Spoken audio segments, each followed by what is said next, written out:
늦가을 해가 서쪽 산등성이로 내려가자 봉수대의 돌벽이 붉게 물들었습니다. 서른을 갓 넘긴 봉수지기 갑술은 산마루의 오래된 소나무 아래 서서 먼 고개를 바라보았습니다. 곁에는 검고 흰 진돗개 한 마리가 바람의 냄새를 맡고 있었습니다. 계곡 아래 마을에는 겨울을 앞둔 사람들의 등불이 하나둘 켜졌지만 산 위의 불은 아무 때나 밝힐 수 없었습니다. 불꽃 하나가 잘못 올라가면 먼 고을까지 위험한 소식이 전해지고 너무 늦으면 누군가 길을 잃을 수 있었습니다.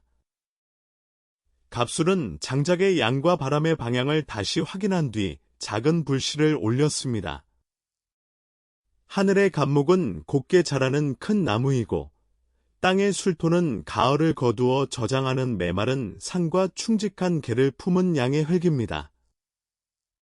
오늘은 60갑자의 11번째, 갑술일주를 산마루의 봉화를 밝히는 한 사람의 긴 삶으로 만나보겠습니다.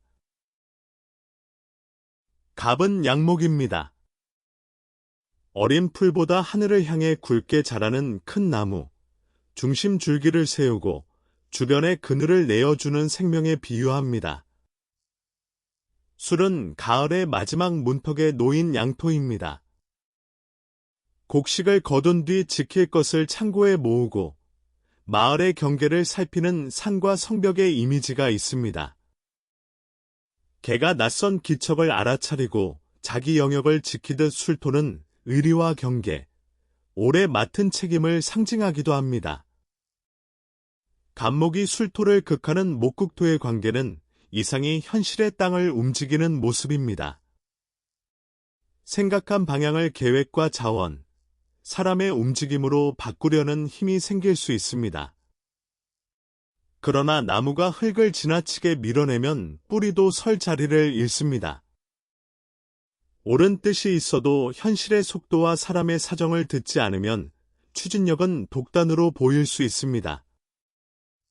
갑술의 첫 공부는 뜻을 꺾는 일이 아니라 그 뜻이 오래 서 있을 토대를 함께 만드는 일입니다. 술토의 지장가는 무토, 신금, 정화로 봅니다. 갑목을 기준으로 무토는 편재, 신금은 정관, 정화는 상관입니다. 편재는 넓은 자원과 기회를 움직이는 현실 감각, 정관은 규칙과 책임을 지키는 태도, 상관은 배운 틀을 새롭게 고치고 자기 생각을 표현하는 힘과 연결됩니다. 한 기둥 안에 동과 규칙, 표현이 함께 있으니 갑술은 이를 버리는 힘만큼 기준을 세우고 개선하려는 마음도 품을 수 있습니다.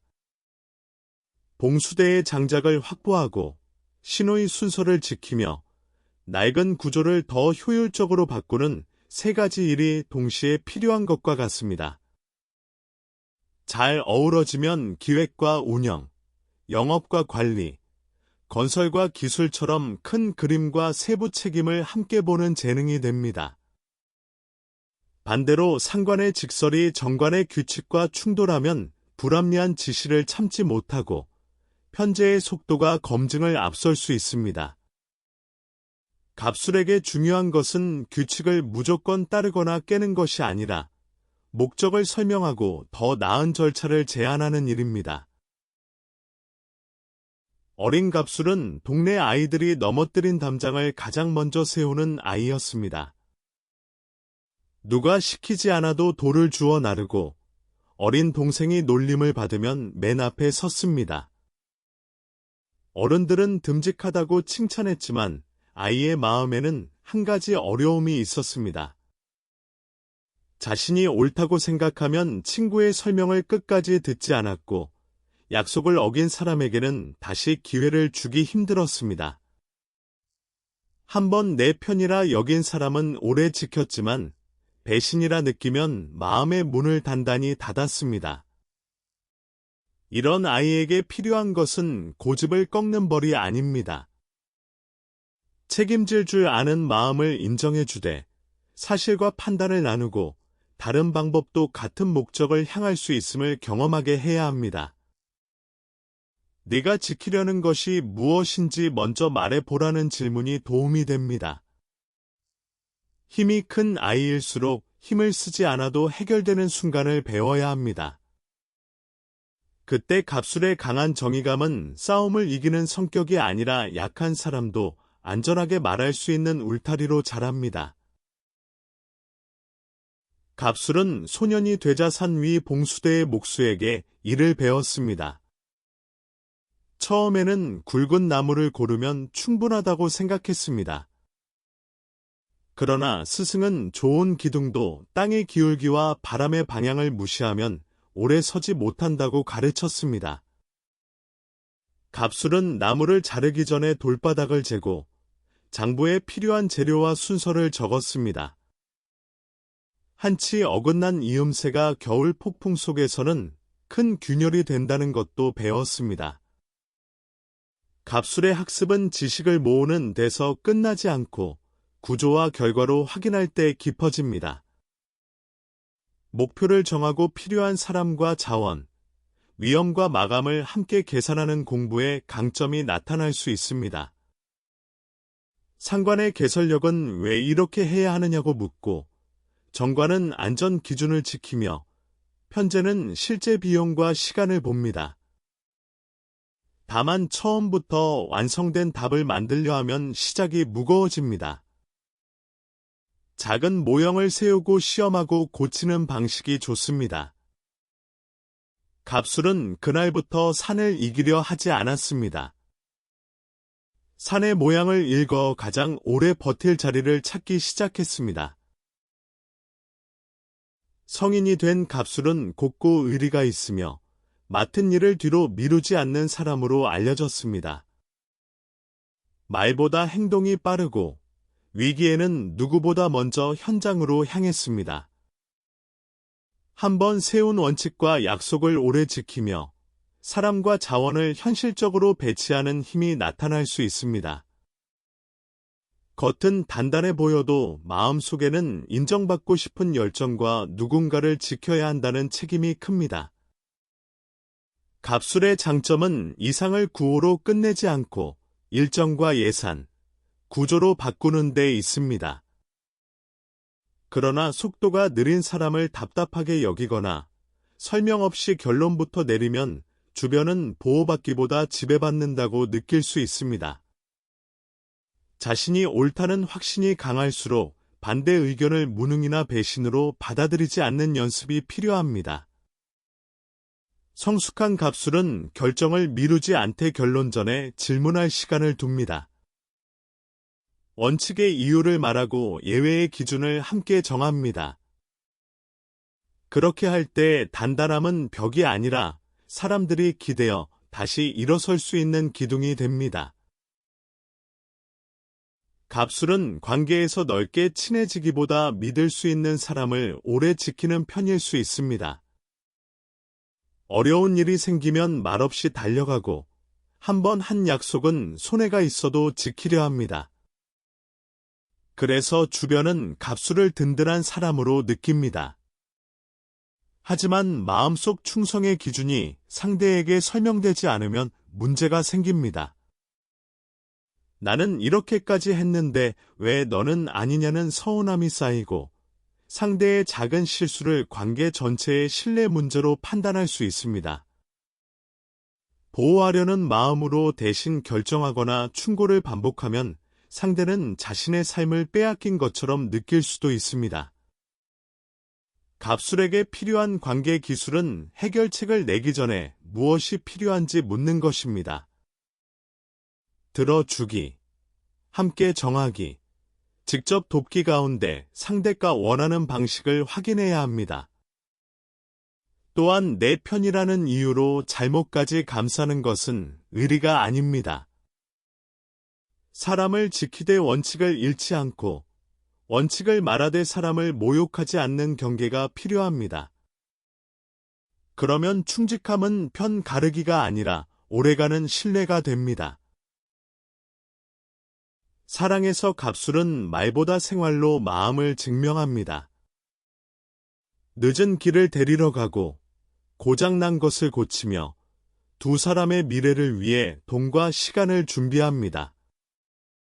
가볍게 시작하기보다 믿음을 확인한 뒤 오래 함께할 관계를 원할 수 있습니다.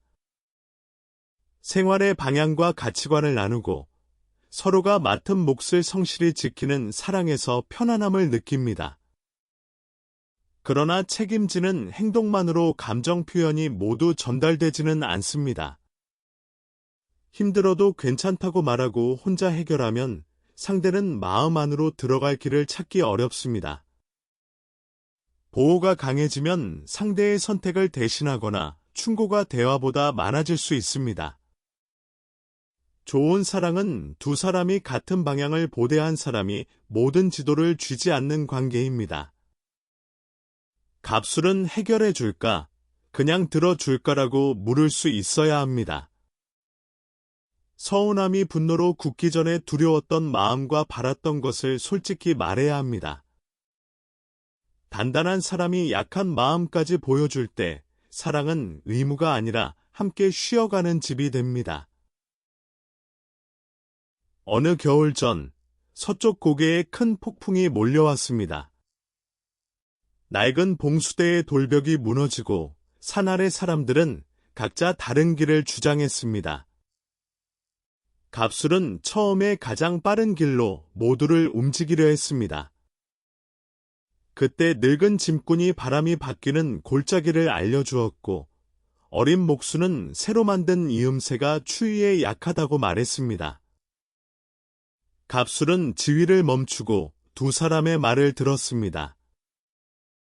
그 뒤 장작과 곡식, 노약자와 수리 인력을 나누어 안전한 순서로 움직였습니다. 갑술은 결정력이 있지만 진짜 리더십은 모든 답을 혼자 하는 데 있지 않음을 배웠습니다. 기획과 운영, 프로젝트 관리, 공공 업무, 건설과 부동산, 영업과 자원 배분, 조직 개선처럼 사람과 자원을 움직여 구조를 만드는 일에서 힘을 보일 수 있습니다. 다만 책임이 한 사람에게 몰리면 조직도 약해집니다. 결정의 이유와 담당, 점검 시점을 문서로 남기고 반대 의견을 위험 정보로 받아들일 때 갑술의 추진력은 모두가 따를 수 있는 길이 됩니다. 갑술은 돈을 단순히 쌓아 두기보다 필요한 곳에 배치해 더 큰 결과를 만들려는 감각이 있을 수 있습니다.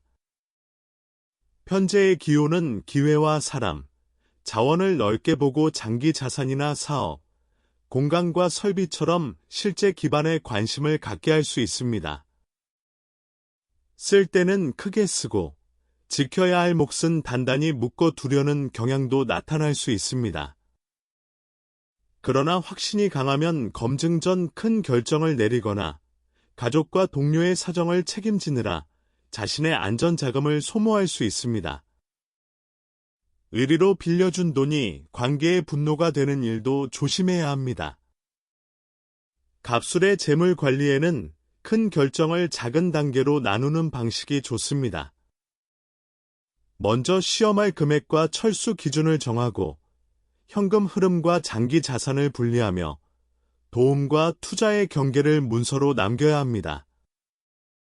돈은 사람을 통제하는 힘이 아니라 약속을 오래 지키는 토대입니다.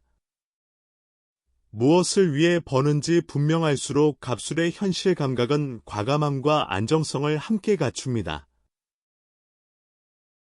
봉수대가 다시 세워진 뒤 사람들은 모든 판단을 갑술에게 맡기기 시작했습니다.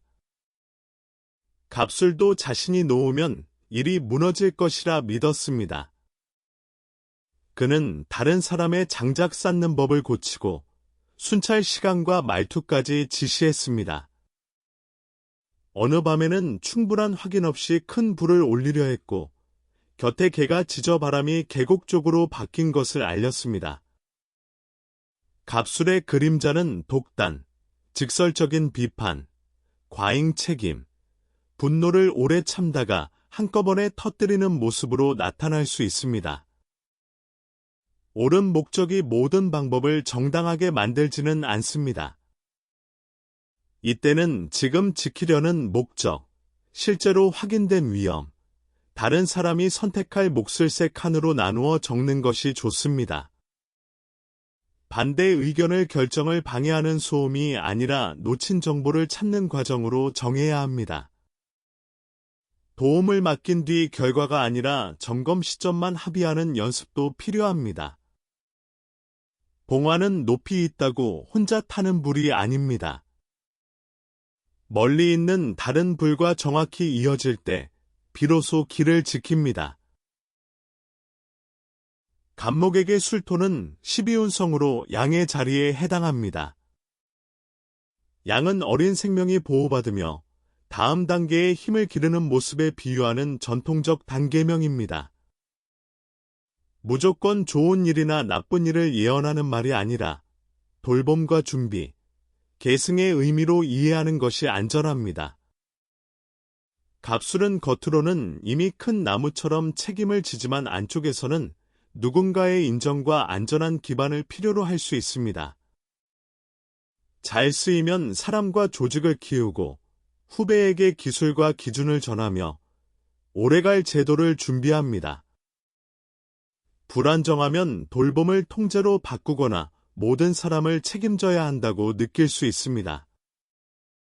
양의 성숙은 내가 돌보는 만큼 나도 돌봄을 받는 것입니다. 도움을 요청하고 배운 것을 설명서와 교육으로 남기며 다음 사람이 자기 방식으로 성장할 여백을 주어야 합니다. 갑술의 책임은 혼자 다 해내는 완성이 아니라 자신 없이도 좋은 구조가 이어지게 하는 준비에서 깊어집니다. 같은 갑술일주라도 태어난 계절과 전체 명식에 따라 나무와 산의 상태는 달라집니다. 봄에는 갑목의 기운이 강해 비전과 개척성이 선명할 수 있지만 여러 방향으로 가지가 퍼지지 않도록 현실적인 우선순위가 필요합니다. 여름에는 불이 살아나 표현과 성과, 산도와의 열정이 드러날 수 있으나 과열과 성급한 판단을 조심해야 합니다. 가을에는 금과 마른 흙의 기준이 강해 책임과 조직력이 선명해질 수 있지만 갑목이 지나치게 눌리지 않도록 배움과 유연한 소통이 필요합니다. 겨울에는 물이 나무를 돕고 생각과 준비가 깊어질 수 있으나 차가운 계획만 쌓이지 않게 작은 실행의 불씨를 살펴야 합니다. 주변 글자의 합과 충, 오행의 분포와 조후에 따라 편제는 기회가 되기도 하고 부담이 되며 정과는 신뢰가 되기도 하고 압박이 됩니다. 갑술 두 글자만으로 한 사람의 성격과 운명을 단정하지 말고 전체 명식의 계절과 균형을 함께 보아야 합니다. 갑술과 을해가 함께 이루는 나붐은 산도화, 곧 산마루의 불이라고 부릅니다. 나붐은 실제 성격을 결정하는 공식이라기보다 멀리 방향을 알리는 불빛의 상징으로 바라볼 수 있습니다. 산 위에 불은 밝다고 모두 좋은 것이 아닙니다. 때와 목적, 크기와 연결이 정확해야 합니다. 젊은 갑술은 강한 불꽃이 더 많은 사람을 움직인다고 믿었습니다. 그러나 폭풍의 밤을 지나며 가장 유용한 봉화는 가장 큰 불이 아니라 필요한 사람에게 정확한 신호를 보내는 불임을 배웠습니다. 열정과 분노도 같습니다. 감정이 있다는 사실을 숨길 필요는 없지만 누구를 밝히기 위해 쓰는지 분명해야 합니다. 같은 산도화라도 다음 을해가 어둠 속에서 안쪽 불씨를 품는 이야기라면 갑술은 산의 정상에서 공적인 방향을 알리는 불로 이야기할 수 있습니다. 갑술의 산도화는 모두를 태우는 열기가 아니라 멀리 떨어진 사람도 길을 잃지 않게 하는 절제된 비전입니다. 세월이 흘러 갑술의 머리에도 서리가 내렸습니다. 어느 늦가을 새벽, 그는 수십 년 동안 쓰던 나무 자와 작은 등불을 젊은 제자에게 건넸습니다. 검고 흰 개는 이제 느린 숨을 쉬며 두 사람 사이에 누워 있었습니다. 먼 산봉우리마다 봉화가 차례로 켜졌고 그 불빛은 한 사람의 명령이 아니라 여러 사람이 지킨 약속으로 이어졌습니다. 갑술은 말했습니다. 기둥은 혼자 서 보이지만 땅과 들보, 손을 보태는 사람 없이 집이 되지 못한다. 갑술, 하늘의 갑목과 땅의 술토. 큰 나무와 늦가을의 산이 만난 자리입니다. 장점으로는 책임감과 의리, 현실적인 실행력, 자원과 사람을 움직이는 기획력을 이야기할 수 있습니다. 주의할 점으로는 독단과 직설, 과잉 책임, 마음을 의무 뒤에 숨기는 습관을 살펴볼 수 있습니다. 그러나 두 글자는 사람을 완고한 한 모습에 가두는 이름표가 아닙니다. 내가 세운 기준을 다른 사람도 안전하게 건널 길로 바꿀 수 있는지 묻는 한 폭의 그림입니다. 운명을 그림처럼 풀어보는 추명선 사주, 1주론 11번째 이야기 갑술이었습니다.